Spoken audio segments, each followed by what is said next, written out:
Hello, class 10th. Today I am going to explain the chapter Resource and Development, and on the basis of my explanation, you will be solving the worksheet which will be given to you. The first of all, I will begin that what is resource. So everything that can satisfy our need is resource, but there should be one thing: resources must be economically feasible and culturally acceptable. All the resources which are not accepted by culture, all the other objects which are not accepted by our culture or socially they are not accepted, they cannot be considered resources. But all the other objects which are culturally accepted, we can afford them economically, we are into our access, then they are accepted as a resource. Like, then I would like to explain about their classification. Classification is on the basis of origin. They are biotic and abiotic, means living and non-living resources. Then on the basis of exhaustibility, they are renewable and non-renewable. These already you have read in the primary classes. I need not to explain more and more about it. Then the basis of ownership: individual, community, national and international. And on the basis of status, they are developed and potential. I am going to talk about these two topics here. Now see, on the basis of ownership, they are individual such as your own land, your own house, right? And community owned resources like public parks, picnic spots. These are the community matlab the resources which can be used by entire community or entire society. Like well in the village, गांव में जैसे पहले कुआं होता था उसको सब लोग गांव वाले यूज़ करते थे, तो same way that is called community resources. And on the basis of national resource, I am talking about the resources which are occupied and controlled and distributed only by the government. Such resources are called national resources. You can see that forest, wildlife are the best example to understand. Even the crude oil, petroleum and the minerals occupied by Indian government, such resources are known as national resources. And international resources are offshore resources from our territory, into deep into the ocean, and they are found beyond 200 nautical miles, right? And this zone is called exclusive economic zone, and in this zone no nation can enter or can use or can utilize the resources without the permission of international institutions. I hope you understood, my dear students. Then I would like to talk about the difference of potential resources and developed resources. Potential resources are those resources who are abundantly found in region but have not been utilized. The example is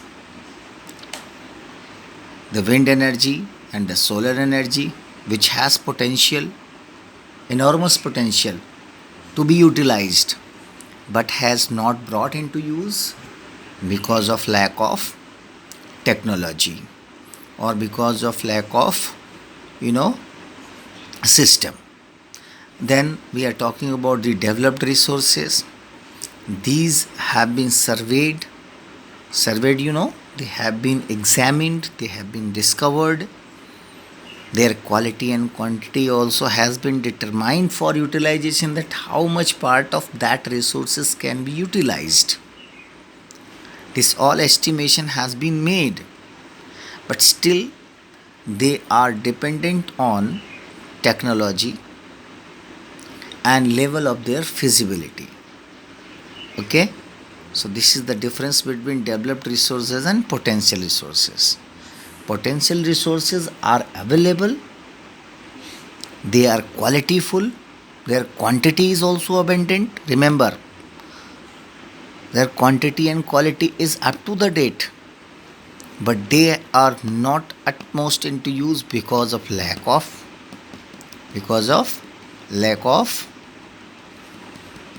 technology.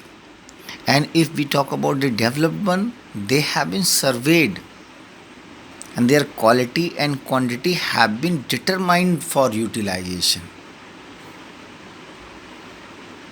But their development of the resource, they are already developed, potential are already developed, but their developed resources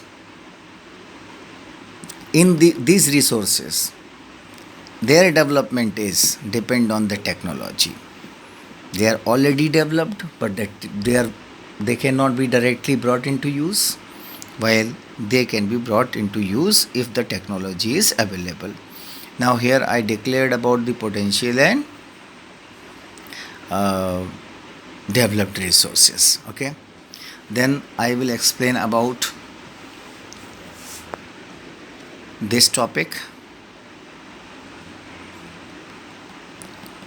This topic I will declare कि what are the causes of problems which are originating regarding resources. Resources were abundantly available, they are very vital, but human activities such as depletion of resources has taken places. This is because of the greed of few individuals. And not only this, the resources have been occupied by some of the people only. That is why accumulation of resources in few hands caused the big gap between the rich and poor.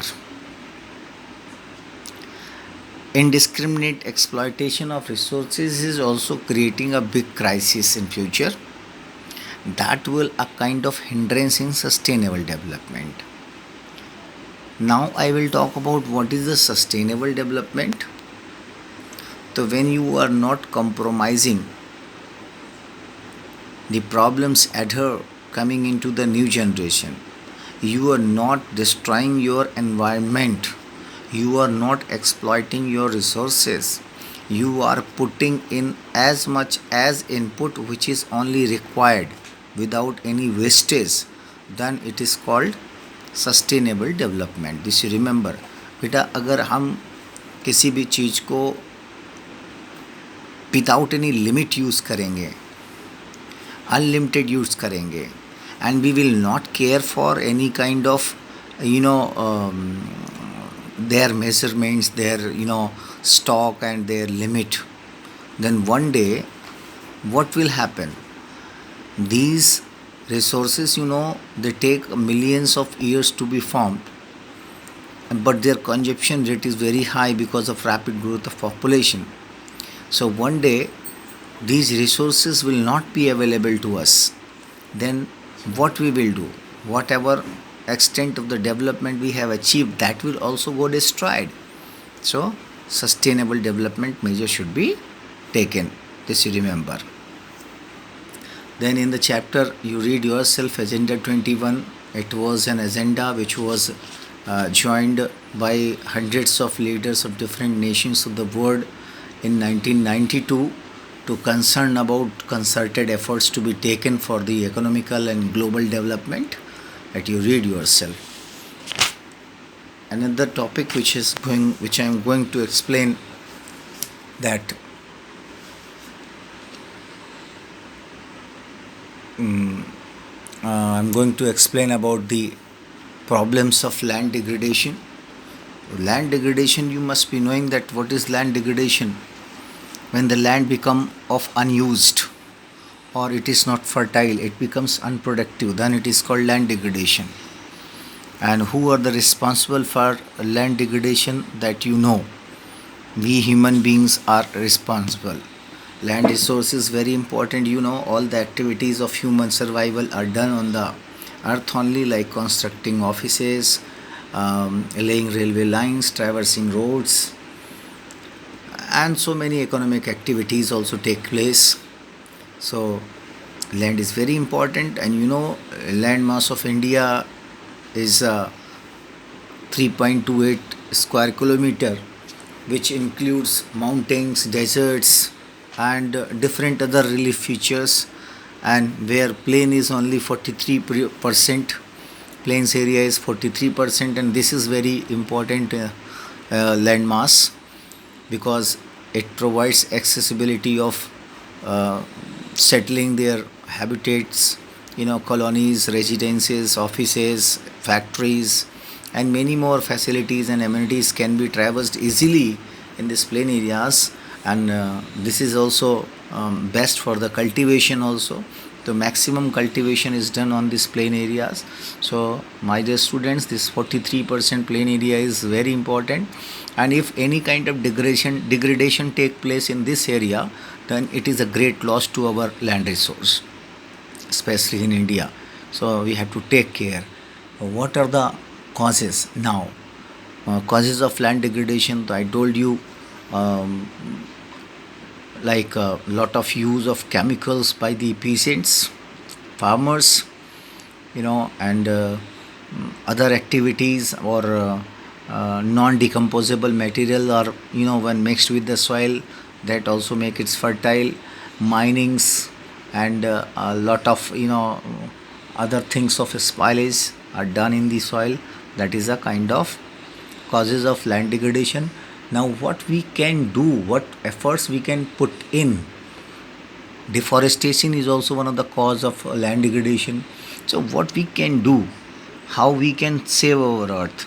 So you can see that we can stop or prevent land degradation by afforestation, by practicing the use of uh,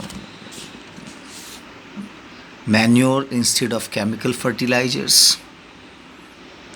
We can change our agricultural pattern also.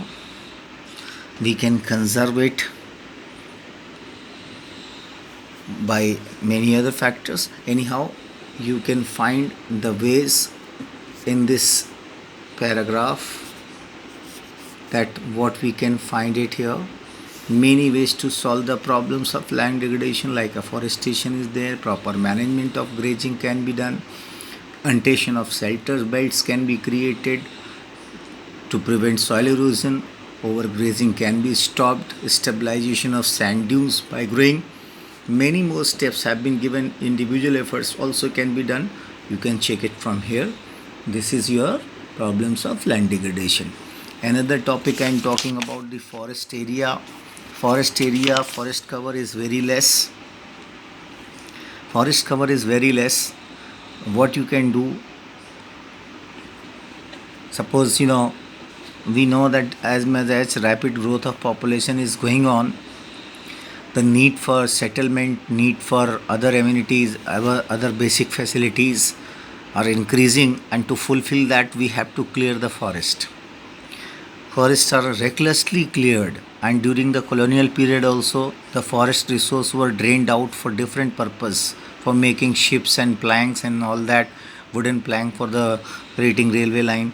uh, this forest cover has been decreasing, and that is why it has disturbed our environmental conditions. Pollution has been increasing. The animals from the forest lost their natural shelter, habitat, and they are running towards the cities and villages, creating a nuisance. So now, what are the reasons of it? That you have to write, that how the area of forest cover is decreasing in our country, and then also you can suggest some ways that how it can be increased. Okay, so that is all about I have to explain in this chapter. I told you a lot in this. Rest about soils you read yourself, and you can put your queries. That is I wanted to tell you, and thank you.